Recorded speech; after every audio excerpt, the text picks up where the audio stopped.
Welcome to the HFY Codex Tale. If you like our videos, keep supporting and subscribe to our channel. The screams no one heard. The space station floated in the dark, quiet part of the galaxy.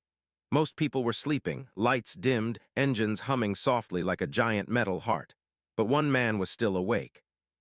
His name was Jace. He worked late shifts, cleaning, checking wires, fixing broken panels. He wasn't a soldier or a hero, just a human technician doing a boring job on an alien station. Most of the aliens ignored him. Some looked down on him. Humans weren't special out here. They were just one of many species. But that night, something strange happened.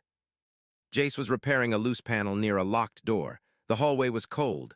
Quiet, too quiet. He was about to leave when he heard it. A sound, very soft like crying. He froze, pressed his ear against the metal wall. There it was again, a faint sob, a small voice. It wasn't in English, it wasn't loud, but it was real. He looked at the door. A red sign blinked above it. Biohazard zone, do not enter. Jace had passed this door 100 times. It was always locked. No one ever went in or came out. Hello, he whispered. The crying stopped. He waited. Then a scream, high-pitched, sharp like someone in pain. Jace stumbled back, his heart raced. He looked around, the hallway was empty. He pressed the emergency call button on his wrist. Control, this is Technician Jace. I just heard something behind Biohazard Sector 7. It sounded like someone screaming. There was silence on the other end. Then a cold voice replied, There is nothing in that section. Do not enter. Return to your assigned work. Click, the call ended. Jace stood there confused. Nothing in that section. That scream was real, he was sure of it. He couldn't stop thinking about it. The whole shift, it echoed in his mind. A scream from behind a sealed door, and a message that told him to forget it. So the next night he came back. This time he brought a small scanner. It could detect heat, movement, anything alive.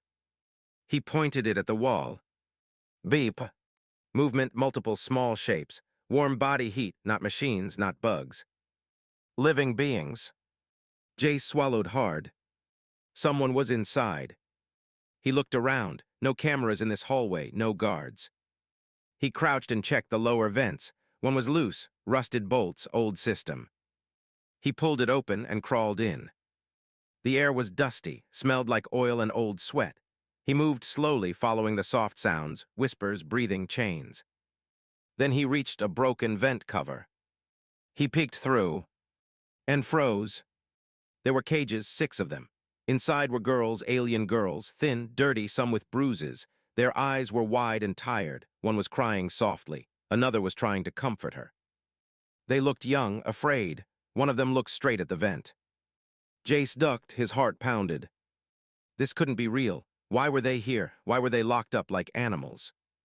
He waited a few minutes, then slowly peeked again. The same girl was still staring at the vent.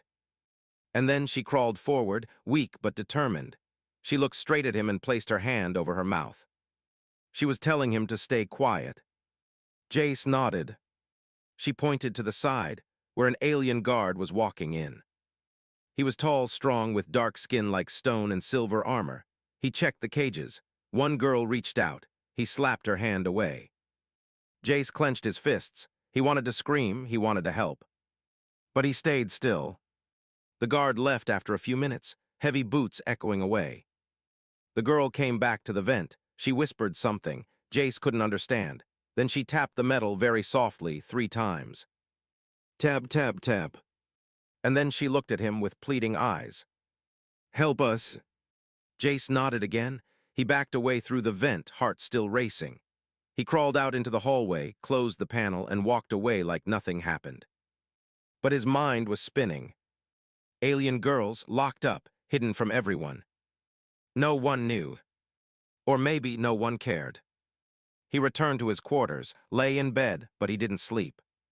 He couldn't. The image of those girls, their eyes, the soft cry for help, it was stuck in his soul. The next morning he tried again.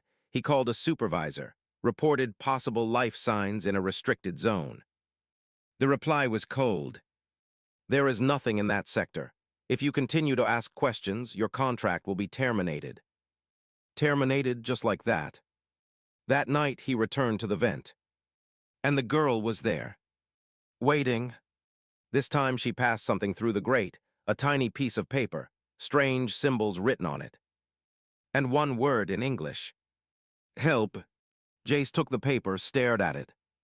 He had a choice now. Forget this. Or risk everything. He looked back through the vent. The girls were watching him. He couldn't walk away. Not now. Jace arrived at work the next night, but something felt wrong. The lights in the hallway near Sector 7 were dimmer than before. Cameras that used to blink were now dark, and the door to the biohazard area. It was open. Just a crack. Someone had been here. He looked around. The corridor was empty. His chest tightened. Slowly, he moved toward the door. The sound of his boots echoed, too loud in the silence. He pushed the door open. The room behind it was empty. No cages, no lights, no girls. Just silence. And blood. A small dark stain on the floor near where the cages used to be. Faint drag marks led to a locked hatch on the far side, like something or someone had been pulled across the floor. Jace backed up. Something had changed. They'd been moved. Or worse. He turned to leave and froze. A tall shadow stood behind him. The alien officer. The same one he'd seen before. Black armor, silver markings on the chest, eyes like ice, no emotion. "You shouldn't be here," the alien said. Jace raised his hands. I was just doing maintenance. I got lost." The alien didn't blink. "You saw them, didn't you?" Jace didn't answer. The alien stepped closer. His voice was low, dangerous. "If you speak of this, if you tell anyone, your air will stop. Your bed will disappear. No one will ever find you." He leaned closer. "There are things on this station that even the High Council won't touch. We are one of them." Jace's throat felt dry. "Why are they here?" he asked quietly. "They are not people," the alien said. "They are property." Then he turned and walked away. The door shut behind him with a heavy thud. Jace stood there alone, heart pounding. He wanted to run, to leave this cursed station, to forget he ever saw those girls. But when he got back to his quarters, there was something waiting for him. A note. No name, no address, just 4 words. Vent level 3, midnight. He checked the time. 11:48. He should have ignored it, but he didn't. At midnight, Jace crawled through the vent system on level 3. It was quieter here, an unused area of the station. Cold, dusty, and forgotten. He followed the path until he saw a soft flicker of light. Then her. The same alien girl. Number 6. She was thin, pale, her skin glowing softly in the dark. Her wrist still had the marks from the chains, but her eyes, they were full of fire. She had escaped. Or maybe someone had let her out. "Why are you here?" Jace whispered. "I don't know who to trust," she said, "but you looked at me like I was a person." She handed him a small data chip. "This has proof, names, images, records of everything they did to us, but I can't use it. They'll find me." Jace stared at the chip. "What do you want me to do?" "Send it to the human embassy, to the galactic court. Anywhere. If the truth gets out, they'll have to act." He looked at her. "They'll come after me." She nodded. "Yes, they'll try to silence you, like they did the others." Jace didn't ask what the others meant. He already knew. He returned to his room, shaking. He hid the chip under a floor panel and locked it tight. He didn't sleep. The next day, he logged into the communication terminal. Tried to send the files to Earth's embassy. Access denied. Tried again through a back channel. Connection blocked. His heart sank. They were watching him already. That night, he walked past the usual cleaning drones in the hall. Except one turned its head toward him. Drones don't do that. Another drone rolled by, but slowed when it passed him. He turned sharply. It sped up again. He wasn't being watched by just cameras. They were watching everything now. Back in his room, the lights flickered. A message appeared on the screen. "We warned you." Then the power went out. Jace sat in the dark, breathing, thinking. They were coming for him. But if they thought fear would stop him, they were wrong. He pulled out the data chip and whispered, "You're not alone anymore." Then he made a plan. Jace didn't leave his room for hours. He locked the door, covered the camera in the corner, disconnected every device that could track him. He sat on the floor with the data chip in one hand, a tool in the other. "Please work," he whispered. The chip was small, alien tech. It took time to crack, but finally his screen lit up. Files opened, dozens of them. Photos, logs, videos. The first thing he saw was a list. It wasn't full of names, it was full of numbers. 2, 4, 6, 11, 13, 20. Each number had a face, a girl, some had scales, some had antennae. Some looked almost human, all of them were young, all of them were scared. All of them had owners. Next to every number was a date, a price, a species name. And a word. Sold. Jace's hand shook. These weren't prisoners, they were products. He clicked on 6. Her name wasn't there, just logs. Cried during exam, sedated. Shows signs of mental resistance, re-education failed. Scheduled for transfer, buyer prefers silence. Jace's stomach turned. He clicked on a video file. It opened to a dark room. A girl sat in a chair, hands tied, head low. A voice behind the camera asked, "What is your function?" She didn't answer. A slap echoed. Again, "What is your function?" Still no answer. She looked up, eyes burning. And Jace realized it was her. Number 6. She had refused to break. He closed the video fast. His chest felt heavy. Who were these people doing this? And how many knew? Suddenly, his door beeped. Someone was outside. He froze. Another beep, then a voice. "I know what you have, human." It was the same alien officer, the one in black armor. Jace didn't reply. "You think you're saving them?" the voice growled. "You think this will change anything?" Silence. "You're playing a dangerous game, and you've already lost." The sound of boots faded away. Jace waited 10 full minutes before he breathed again. That night he went back to the vent. Number 6 was waiting. She looked weaker. Her legs shook when she stood. Her skin was paler. But her voice was steady. "They moved the others." "Where?" "Deeper into the station, hidden under Medical Sector 9, old tunnels." Jace nodded. "I'll get them out." She smiled, sad and tired. "You can't save everyone." "Maybe not," he said, "but I'll start with you." They crawled back toward a storage bay. There she showed him something hidden behind crates.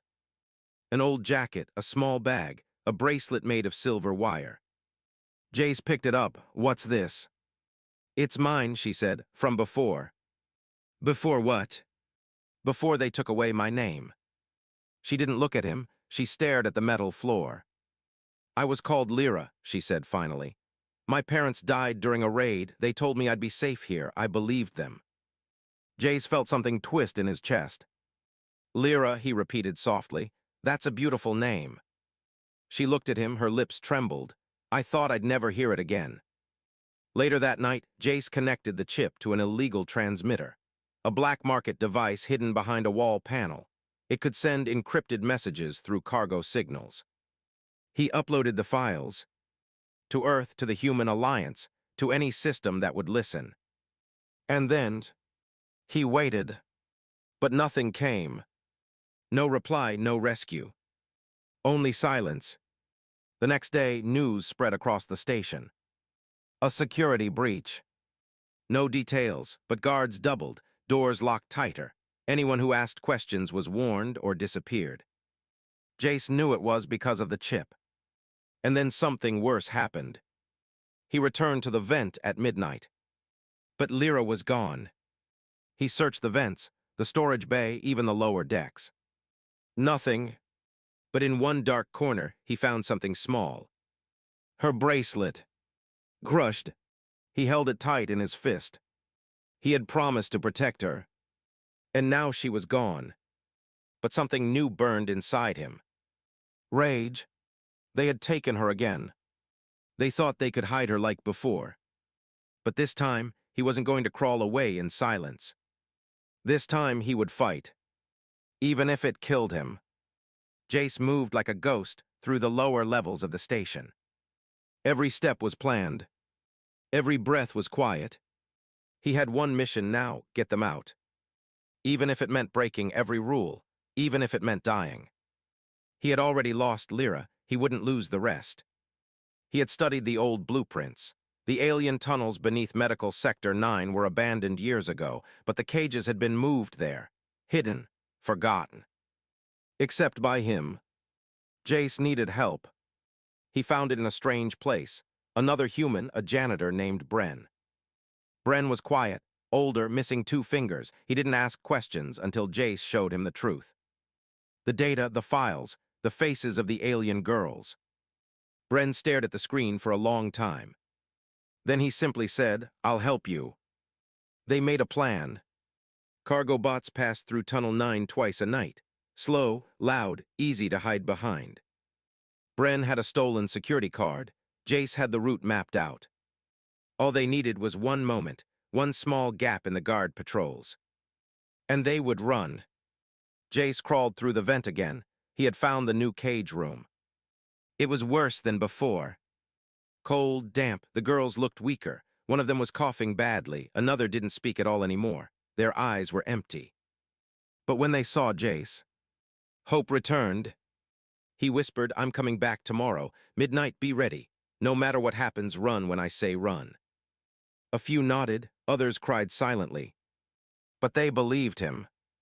At midnight, the station was quiet. Too quiet. Jace and Bren reached the tunnel gate. Bren slid the stolen card. The red light turned green. Click. They were in. The hallway was dark, pipes hissed. The floor was wet. Echoes bounced like whispers from ghosts. They reached the cage door. Jace punched in the code he stole. The lock clicked.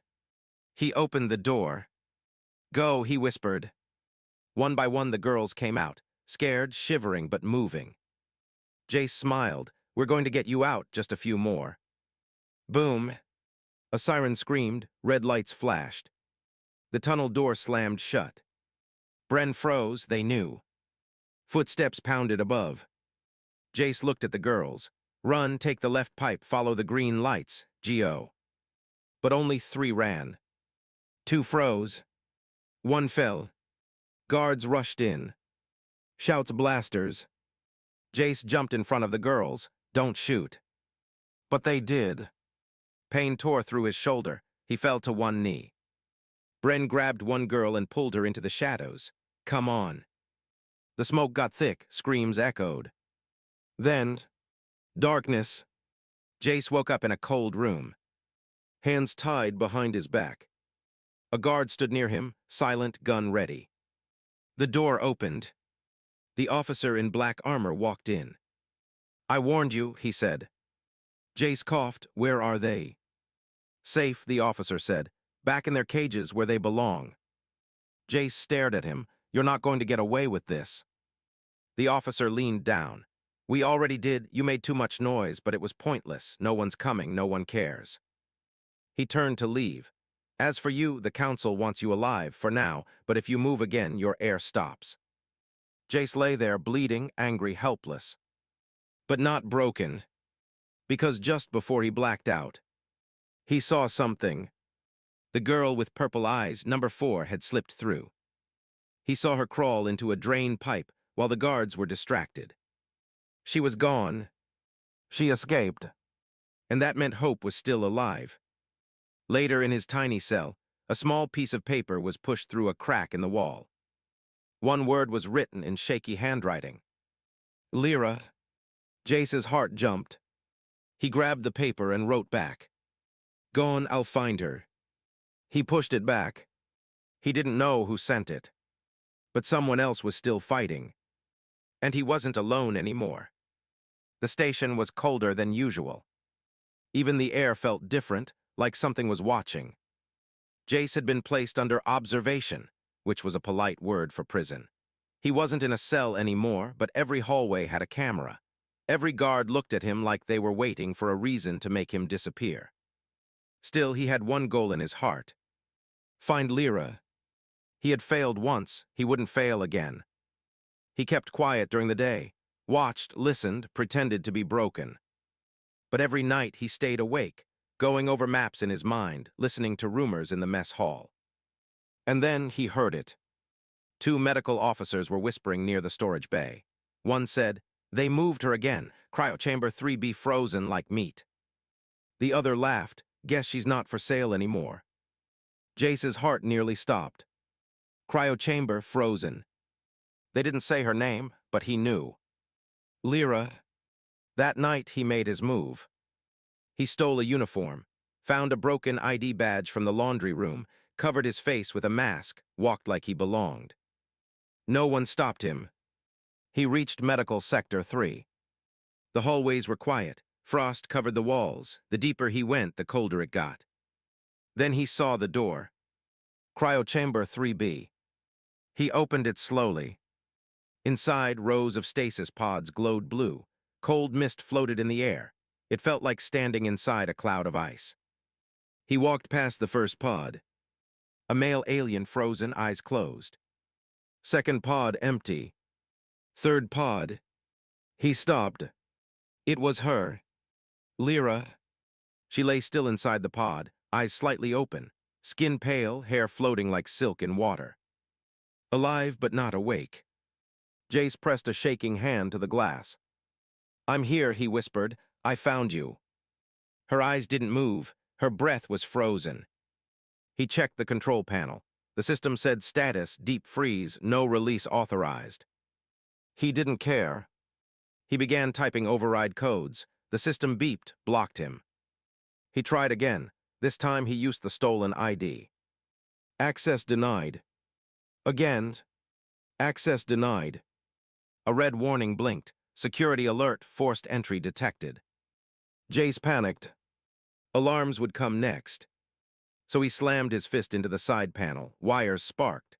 The screen glitched. He pulled one wire free and the pod hissed. It began to open. Steam rushed out. The cold made his skin sting. Lyra's body shifted. Her eyes fluttered. Then, she gasped. She coughed, weak in pain but alive. Jace caught her before she fell. "I got you," he whispered. "You're safe." Her lips were blue, her voice was barely there. "I dreamed I was alone." "You're not." She touched his cheek. "You came back." But the moment was short. The door behind them opened. A siren started blaring. Jace turned, shielding her. Two guards rushed in, weapons raised. "Stay back," Jace shouted. They didn't stop. So he did the only thing he could. He grabbed the stasis control panel and ripped the emergency coolant pipe. Steam exploded everywhere. The guards shouted, blind in the fog. Jace carried Lyra in his arms, slipping between the pods, barely seeing. He found a side door and kicked it open. More guards were coming. No way out. Then bang. A wall panel burst open. Bren stepped through, holding a stolen blaster. "Come on." Jace didn't ask questions. He followed. They ran through service tunnels, pipes leaked, lights flickered. Lyra was shaking in his arms. Her skin felt like ice. "She's freezing," Jace said. Bren nodded. "We'll take her to the furnace bay. It's the only warm place they don't monitor." They made it. Inside the furnace bay, it was hot and dry. Bren locked the door behind them. Jace wrapped Lyra in an old worker's jacket, sat with her on the floor, held her close. Her breathing slowed, her eyes closed. "Don't sleep," he whispered. "I'm not sleeping," she whispered back. "I'm dreaming and you're still here." Jace looked at Bren. "We can't hide forever." Bren nodded. "Then we don't." "What do you mean?" "We expose them again. This time we go bigger. We get it off station. Broadcast it to every ship nearby, every world." Jace looked down at Lyra. "I already lost her once," he said. "I won't lose her again." He reached into his boot and pulled out the backup data chip. Still intact. Still full of truth. And this time, the whole galaxy would hear it. The station was on full alert. Red lights flashed across every level, guards marched in pairs, scanners swept for human life signs, orders were simple. Find the escapees, dead or alive. But Jace didn't care.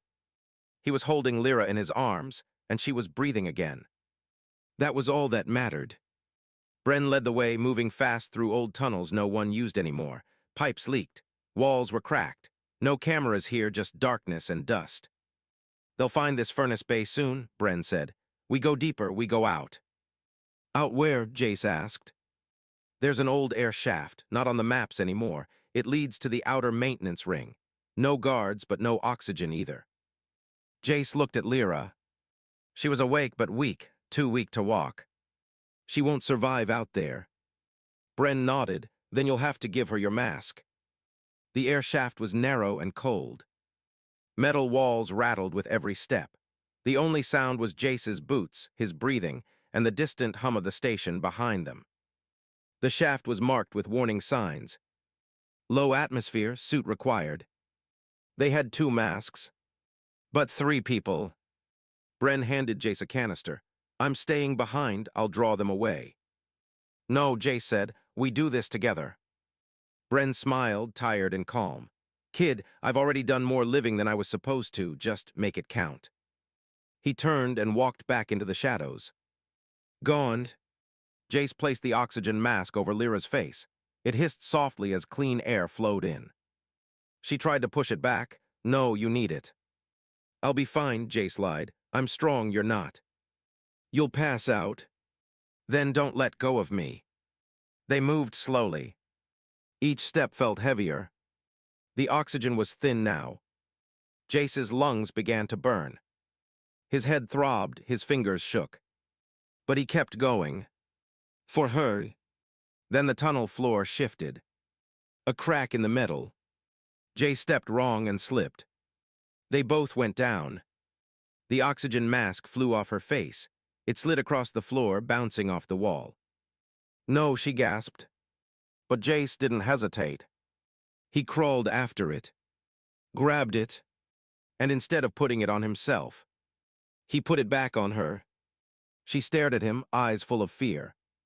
You're turning pale, she said. Not my first time holding my breath, he joked, though his voice cracked. He smiled, even as his vision blurred. I promised I'd get you out, he whispered. Then, he collapsed. Lyra caught him before his head hit the floor. No, she whispered, please don't. His eyes were half open. But he wasn't moving. With shaking hands, she placed the mask over his face. Pressed it down, waited. 1 second, 2. His chest moved. Once. Then again. She cried quietly. Not because she was afraid, but because he had been afraid for her and still gave everything. She lifted him. Step by step, she carried him forward. Not far now. They reached a heavy door at the end of the shaft. Lyra slammed her hand against the control panel. Nothing. Then a voice. Access denied, life form not recognized. Of course, the station didn't accept alien life signs for outer ring exits. She looked down at Jace's wrist. His badge. She pulled it off, pressed it to the scanner. Beep. The door opened, and sunlight hit her face. It wasn't real sun, just the simulated light from a nearby docking bay. But it felt like freedom. A ship sat there, old, dusty, but still working. She dragged Jace inside, laid him down, started the oxygen. His eyes fluttered open. You carried me, he whispered. Only a little, she said. You're heavy. He laughed weakly. I told you I'd get you out, he said. No, she replied, holding his face in her hands. We got each other out. Far above them, in the core of the station. A message was sent. Short, simple, but powerful. A video feed showing Jace giving her the mask. A location tag from inside the forbidden tunnels. And one final sentence. This is what the truth looks like. You can't silence it anymore. The message bounced between satellites, picked up by traders, by rebel groups, by media ships. The whole galaxy was starting to hear, and they wouldn't be able to unsee it. The stars looked different now. Jace lay on a thin bunk inside the old ship, staring at the view through the window. Cold gas clouds drifted past. Silence filled the air. But his mind was loud. He couldn't stop thinking about the message they sent. The video of Lyra in the ice pod, of the cages, of the guards slapping her, of him giving her the last breath of oxygen when no one else would. They sent it to every open channel they could find. The whole galaxy could see it now.